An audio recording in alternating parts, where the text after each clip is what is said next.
ओम श्री परमात्मने नमः। अथ द्वितीयोऽध्यायः। ओम श्री गणेशाय नमः। ओम श्री सरस्वत्यै नमः। ओम श्री गुरुपरंपराय नमः। ओम श्री गुरुभ्यो नमः।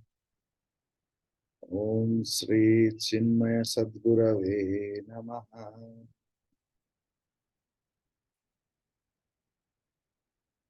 हम लोग द्वितीय अध्याय की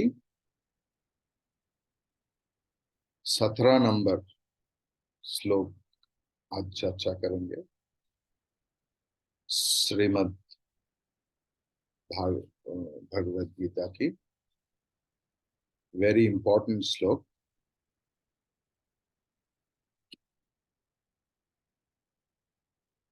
अविनाशी तु तद्विद्धि येन सर्वमिदं ततं विनाशमव्ययस्यास्य न कश्चित् कर्तुमर्हति। Once more. अविनाशी तु तद्विद्धि येन सर्वमिदं ततं विनाशमव्ययस्यास्य न कश्चित् कर्तुमर्हति।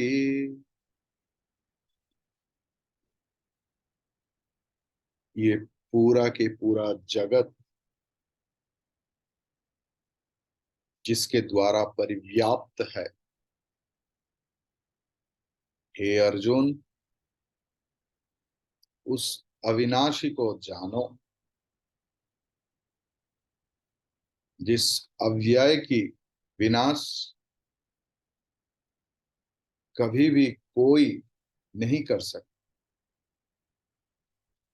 ये दृश्यमान जगत में हमारे जो कुछ अनुभव की अभिज्ञता है, एक्सपीरियंस है,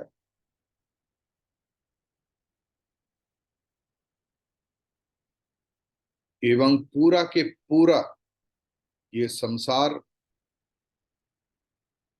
एक ही सत वस्तु के द्वारा परिव्याप्त है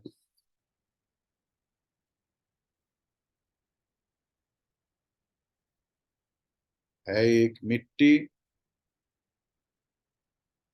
मिट्टी से बना हुआ बहुत सारे सामान, मिट्टी की पानी की बोतल, मिट्टी की हंडी, मिट्टी की ग्लास, मिट्टी की थाली, मिट्टी की चम्मच, मिट्टी की पुतलियां, सब कुछ। तो उनका गठन की भिन्नता है, इसलिए रूप का भिन्नता है, व्यवहार के लिए सबका अलग अलग नाम है। लेकिन ये जो सारे रूप, ये सृष्टि के पहले मिट्टी था, और जब सारे ये रूप मिट जाएगा तो नाम भी मिट जाएगा, ये भी मिट जाएगा। कहां पर? मिट्टी में ही मिट जाएगा। यही तो मृत्तिका एव सत्यम। बाकी सब क्या है? विकार नाम, नाम रूप विकार ध्येयम। मृत्तिका एव सत्यम। वाचारंभनम विकार नाम ध्येयम मृत्तिका एव सत्यम। छांदोग्य उपनिषद 6th चैप्टर। ऐसे ही ये लिमिटेड, सीमित, सदा परिवर्तनशील, एवर चेंजिंग ये जगत सत वस्तु के द्वारा ओत प्रोत रूप में अनुस्यूत है। इट इज इंटरओवन टोटली, जिसके द्वारा परिव्याप्त है, जो पूरा हर वक्त अविकारी है। इसको जानो। ये एक पल के लिए भी ये सत वस्तु की विनाश संभव नहीं है।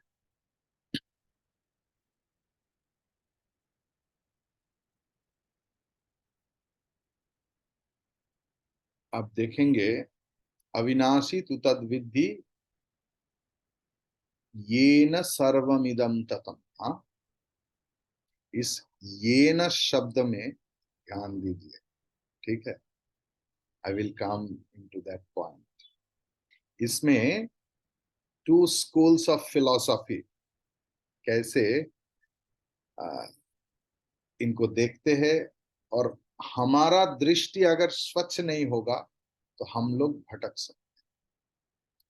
तो ये न, जिनके द्वारा, ठीक है। अभी वर्ड फॉर वर्ड मीनिंग देखिए, उसके बाद आई विल एक्सप्लेन मोर। ये न, जिनके द्वारा, इदम, ये दृश्यमान, सर्वम, सारे के सारे जगत, ततम, ये ततम का मतलब इधर परिव्याप्तम, परवेडेड, तत्तु, उनको ही, मतलब वही, मतलब जिनके द्वारा, उनको ही अविनाशी विद्धि, उनको तुम अविनाशी रूप में जानो। Where there is no decay, no distraction is possible, of which कश्चित, कोई कोई व्यक्ति, अस्य, ये, अव्ययस्य, ये अव्यय आत्मा की, विनाशम, कश्चित मतलब कोई, कोई भी, सॉरी, कोई भी, अस्य, ये, अव्ययस्य, अव्यय आत्मा की, विनाशम, विनाशम कर्तुम, विनाश कर्तुम न अर्हति, न अर्हति मतलब समर्थ नहीं होता। किसके लिए? विनाशम कर्तुम, विनाश करने में समर्थ नहीं है।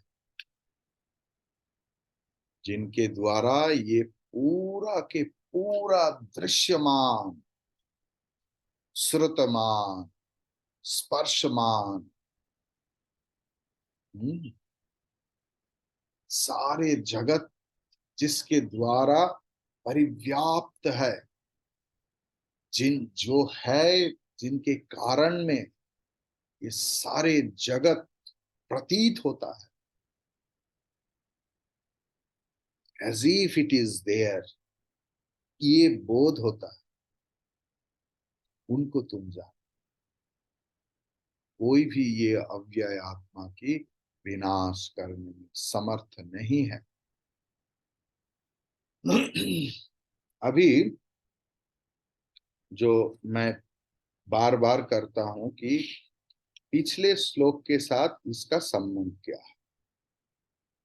16 नंबर श्लोक क्या था? ना सतो विद्यते भावः ना भावो विद्यते सतः उभयरपि दृष्टोन्तः तनयोस्तत्त्वदर्शी।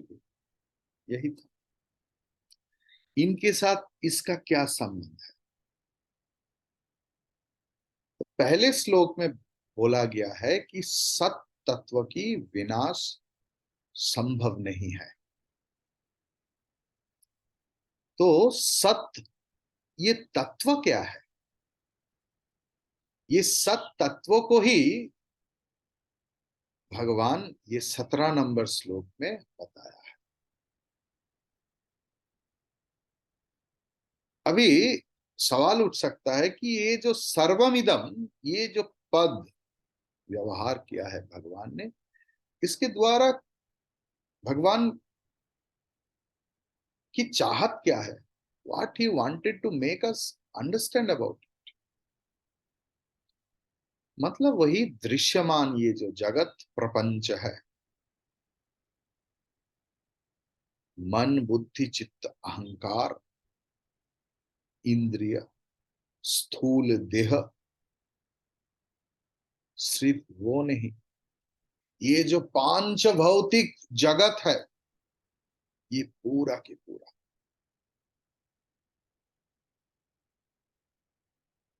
अभी देखिए, जो लोग सोचते हैं कि जीवात्मा है इसके अंदर, हम्म, और परमात्मा है पूरा के पूरा, ऐसे तो मैक्सिमम लोगों का सच ये सोच है। मरने के बाद स्वामी जी आत्मा यहां से निकल गया। अच्छा, नहीं नहीं नहीं, आत्मा यहां से निकला है स्वामी जी, मैंने, तुमने देखा नहीं, सुना है। अच्छा, तो किसी किसी को पास, ज्यादा से लोगों के पास यही धारणा है कि जीवात्मा है परमात्मा अलग है। तो ये जो पूरा जड़ जगत, ये किसके द्वारा परिव्याप्त है? Who has pervaded the whole universe? ये जीवात्मा है या परमात्मा? तो हमारे द्वादश श्लोक में क्या बताया है? नत्वेवाहम जातु नाशम नत्वम नेमे जनाधिपा, ऐसे श्लोक था ना। तो उसको, उस श्लोक का जब व्याख्यान किया गुरुदेव ने, गुरु शक्ति ने, तब उस व्याख्यान की समय ब्रह्मन क्या है, ईश्वर क्या है, जीव क्या है, जगत क्या है, उसके बारे में पूरा के पूरा बोला गया। अगर आपको याद नहीं है तो यूट्यूब चैनल में जाइए और श्लोक नंबर 12 उसको फिर से देखिए। अद्वैत वेदांत जीवात्मा और परमात्मा के बीच प्रभेद नहीं देखता। तो अद्वैत वेदांत के अनुसार ये सर्वव्यापी जो चेतन, चैतन्य शक्ति, आत्म चैतन्य शक्ति, ये अविनाशी है। अभी एक बड़ा सवाल है ना, क्या सवाल? कि हम लोगों को सोचना पड़ेगा कि हम लोग महाभारत की युद्ध क्षेत्र में खड़ा है, अर्जुन युद्ध विमुख है और भगवान उनको मना रहा है। हाँ, ये हम लोग कभी ना भूले कि गीता की प्रेक्षापट क्या है। तो भीष्म, द्रोण, ये जो गुरुजन है, इनकी आत्मा की अविनाशित्व, अनडिस्ट्रक्टिबिलिटी ऑफ देयर आत्मा, इसके बारे में बात हो रहा है। क्योंकि अर्जुन ने भीष्म आदि को मारना नहीं चाहा, ठीक है। तो जीवात्मा को जैसे अविनाशी, मतलब जीवात्मा को भी अविनाशी और सर्वव्यापी ये समझना जरूरी है। परमात्मा सर्वव्यापी है, सर्वव्यापक है, अविनाशी है, इसमें मेरा क्या फायदा? जीवात्मा अविनाशी है या नहीं, जीवात्मा सर्वव्यापी है या नहीं, ये सवाल है ना। जगत भार में जाए, मेरा क्या होगा? वो नहीं, अब तेरा क्या होगा, डैश डैश डैश, ये नहीं। अब मेरा क्या होगा? कलिया पे नाचने वाला भगवान बताओ,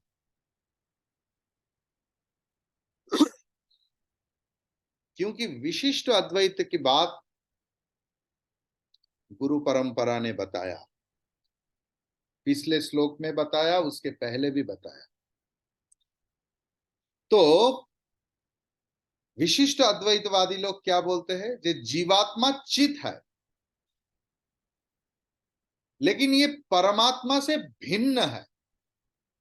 यही विशिष्ट अद्वैत की प्रतिष्ठा है, तत्व है।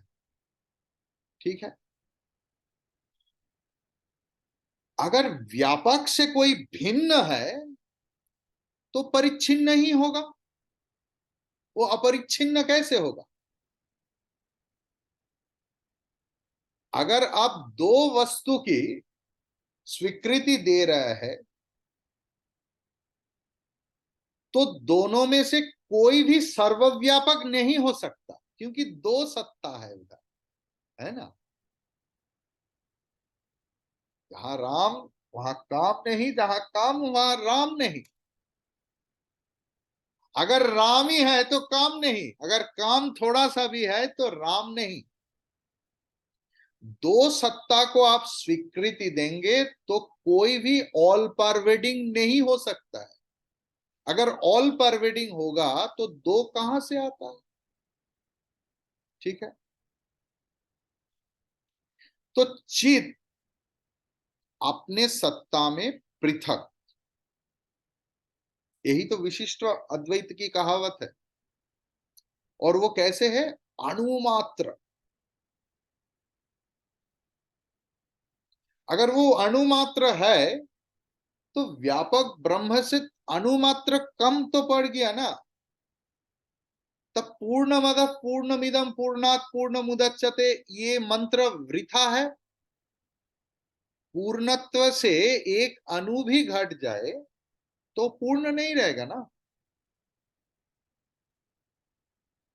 चित भी ऐसे ही है, सर्वमिदम रूप व्यापृत है।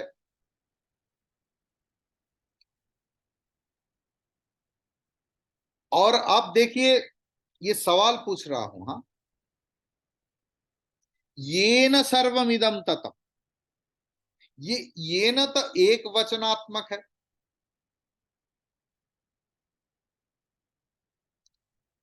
तो ये न पद के द्वारा आप क्यों बोल रहे हैं परमात्मा? ये न पद के द्वारा तो जीवात्मा भी बोल सकते हैं। तर्क में आइए। अगर दोनों सत्ता है, जीवात्मा और परमात्मा, तो ये न मतलब जिनके द्वारा, तो ये जीवात्मा के द्वारा क्यों नहीं हो सकता? आप क्यों बोल रहे हैं परमात्मा के द्वारा?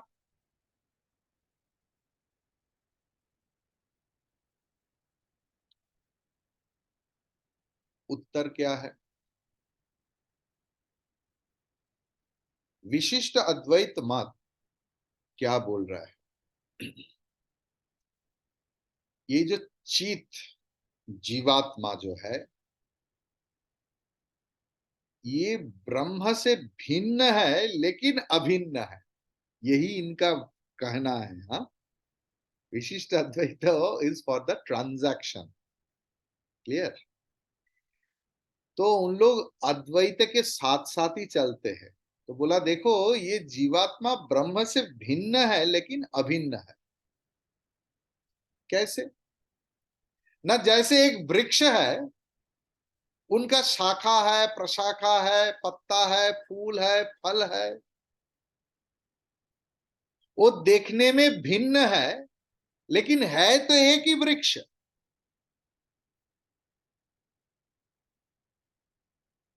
जैसे अग्नि और उनका स्फुलिंग, अग्नि के दृष्टि से स्फुलिंग कोई अलग वस्तु नहीं, हमारे दृष्टि से उनका जो फ्लेम है, it is may be different. और चिंगारी जिसको बोलते हैं, spark, that may be different, but from the stand point of fire it is not different.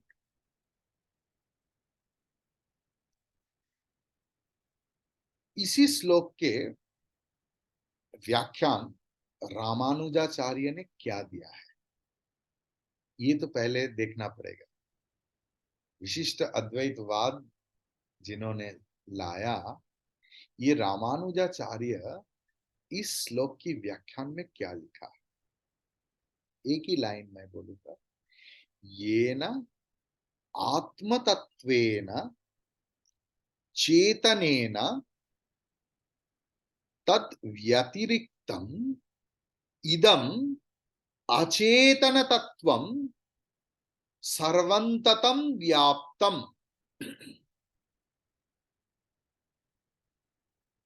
जो चेतन आत्म तत्व के द्वारा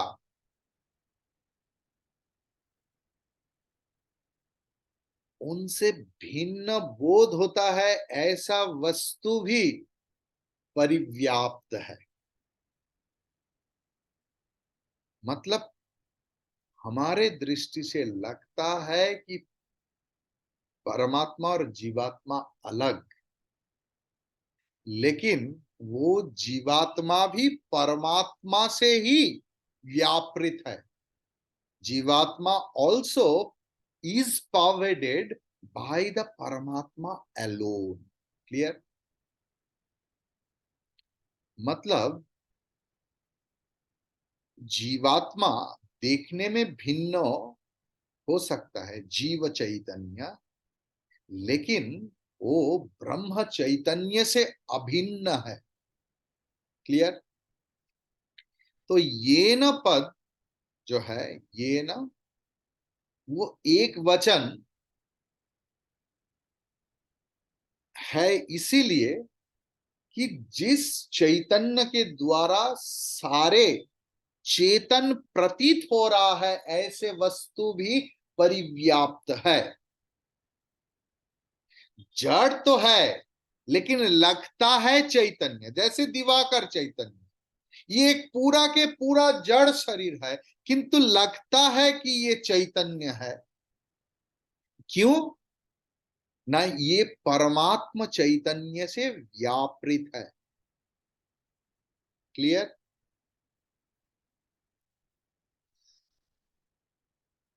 फिर भी सवाल, यह आत्मा अविनाशी है,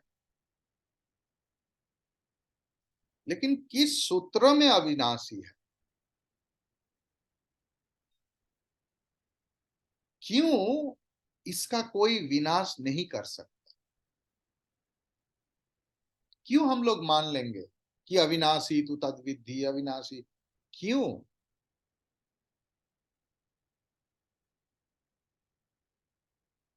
आचार्य भगवत्पाद शंकर, आनंदगिरी, नीलकंठ सूरी, ये सारे आदि आचार्यगण क्या बताया है इसके बारे में? कोई भी वस्तु अगर उनका अवयव रहेगा, इफ देयर इज फॉर्म, चाहे वो अणु भी हो, चाहे वो बृहद भी हो, उनका उपचय एंड अपचय होता है। There is birth, increment, there is decay and destruction. ये अवश्यंभावी है। लेकिन ब्रह्मन निरवयव है। देयर इज नो फॉर्म, इसीलिए उनके वो दोष संभव नहीं। जायते अस्ति वर्धते विपरिणमते अपक्षीयते विनश्यति, ये जो छह दोष है, विकार नाम की दोष है, ये ब्रह्मन में नहीं है, क्योंकि इसमें अवयव नहीं है। ब्रह्मन की अविनाशित्व की और एक कारण क्या है? उनका अव्ययत्व, क्षय नहीं होता। There is no decay. शास्त्रीय भाषा में जो अव्यय है वो अव्यभिचारी है। मतलब उनका कोई परिवर्तन, विकार संभव नहीं। क्लियर?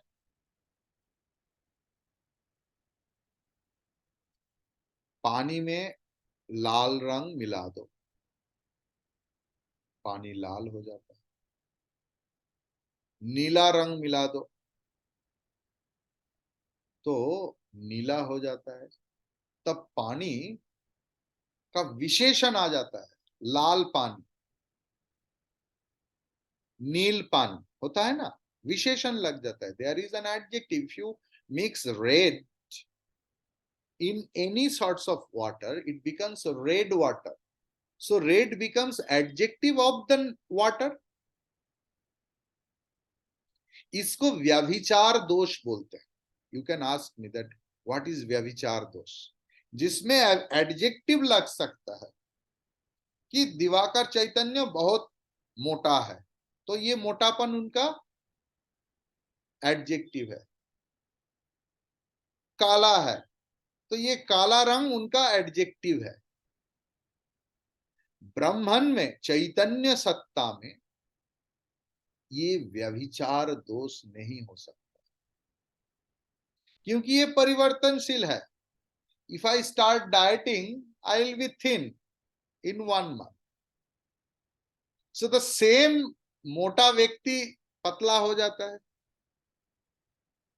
मुझे बहुत पाउडर वाउडर लगा दिया तो थोड़ा टाइम के लिए ये सफेद हो, इसे व्यभिचार, मैदा फैदा सब क्या लगाता है ना, ऐसे दोष ब्रह्मन में संभव नहीं है, क्योंकि ब्रह्मन अलिप्त है, असंग है। ब्रह्मन के साथ किसी का संबंध नहीं, पूरा के पूरा असंग है। असंगो हम, असंगो हम, असंगो हम निरंजन।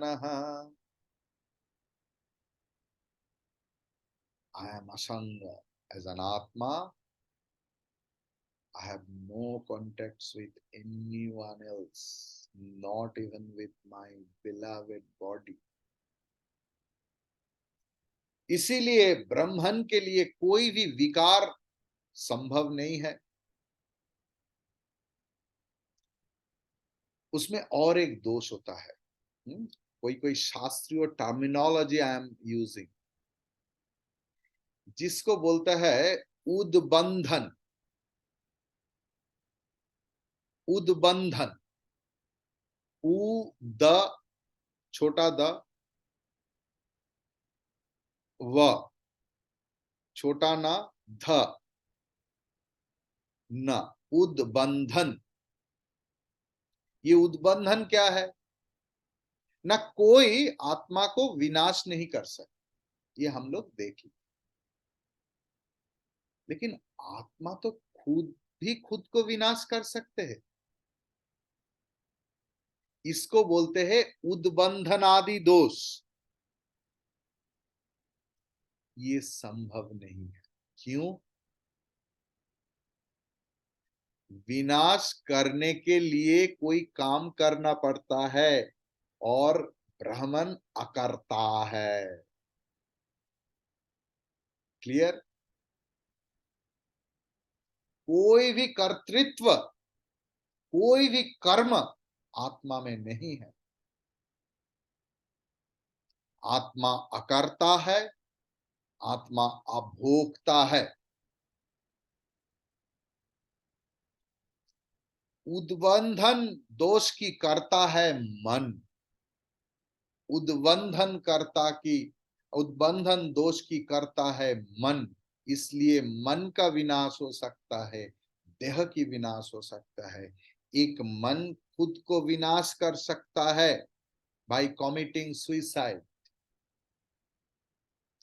बट आत्मा में कर्ता भाव नहीं है। हु विल किल हुम? इसीलिए ब्रह्मन में जो कल्पित, इमेजिनरी, आरोपित इम्पोज्ड, ये जो सारे जागतिक पदार्थ है उनका जो अधिष्ठान है, the substratum of everything else, that ब्राह्मण is indestructible and it can't destroy by itself also. It can't destroy itself also. It can't be destroyed by itself also, because there is no doership, no enjoyership in Brahman.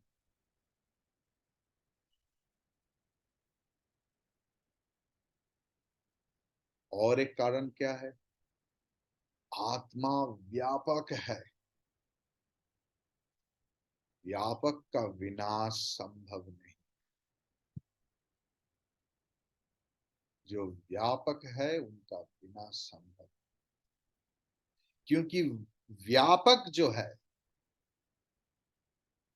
उनका ह्रास और वृद्धि, घटा होना और वृद्धि होना संभव नहीं है, असंभव है। इसीलिए इनका लुप्त होना भी संभव नहीं।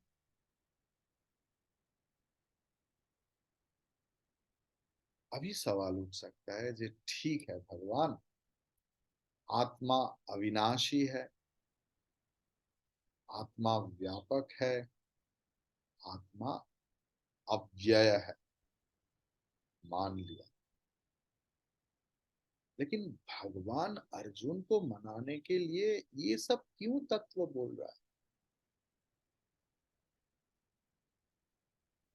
क्योंकि अर्जुन पूरा के पूरा विमोह मोहित है, मोहित है, इज deluded। भीष्म, द्रोण आदि, इवन दुर्योधन के लिए भी दुखी है, क्योंकि उनको लगता है कि they are my relative, the closest beloved relatives, how should I kill them? तो भगवान उसके लिए क्या बोला? 13 नंबर श्लोक बोला, देहिनस्मिन् यथा देहे कौमारम यौवनम जरा तथा देहांतर प्राप्ति तत्र धीरो न मुह्यति, ये बताया है। ये क्यों बताया है? न 12 नंबर श्लोक आपको बताया है, नत्वे वाहम जातु नासम नत्वे नेमे नत्वम नेमे जनाधिपा। इसमें क्या? आत्मा की नित्वत्व बताया है। 13 नंबर श्लोक में देहिनस्मिन् यथा देहे कौमारम यौवनम यथा, देह की जो अनित्वत्व और नित्यत्व तत्व बताया है, मतलब देह अनित्य है, ये अनित्यत्व समझाया है। 14 नंबर क्या था? मात्रा स्पर्शास्तु कौन्तेय शीतोष्ण सुख दुःखदा आगमापायिनो नित्याः तां स्थितिक्षस्व भारत। 14 नंबर श्लोक में हमारे जो सुख और दुख होता है इसके अनित्यत्व वर्णन किया है। 15 नंबर श्लोक में क्या था? यम हि न व्यथयन्त्येते पुरुषं पुरुषर्षभ सम दुःख सुखम धीरम सोमितत्वाय कल्पते। इस श्लोक में सुख दुख में समत्व बुद्धि संपन्न व्यक्ति अमृतत्व लाभ करने की अधिकारी बनते हैं। और 16 नंबर श्लोक में क्या बताया? ना सतो विद्यते भावः ना भावो विद्यते सतः उभयोरपि दृष्टोन्तः तनयो तत्वदर्शिभिः। इसमें भगवान क्या बताया? ना असद वस्तु कभी विद्यमान नहीं हो सकता, असद वस्तु का अस्तित्व ही नहीं है। भगवान ये समझाने की कोशिश किया। इसलिए भीष्म द्रोण इनका शरीर का पतन हो जाए, मृत्यु हो जाए, फिर भी इनके लिए शोक निरर्थक है। और इसमें सत वस्तु आत्मा की नित्यत्व, विद्यमानता, ये भी प्रमाण किया। इसी श्लोक में, इस 17 नंबर श्लोक में आत्मा की अविनाशित्व प्रतिपन्न किया, प्रमाण किया कि आत्मा को कोई भी विनाश नहीं कर सकता, आत्मा भी विनाश नहीं कर सकता। सुतरां अर्जुन, तुम्हारे ये शोक करने का कोई कारण ही नहीं है। तुम वृथा शोक कर रहे हो इन लोगों के। उठो और युद्ध करो।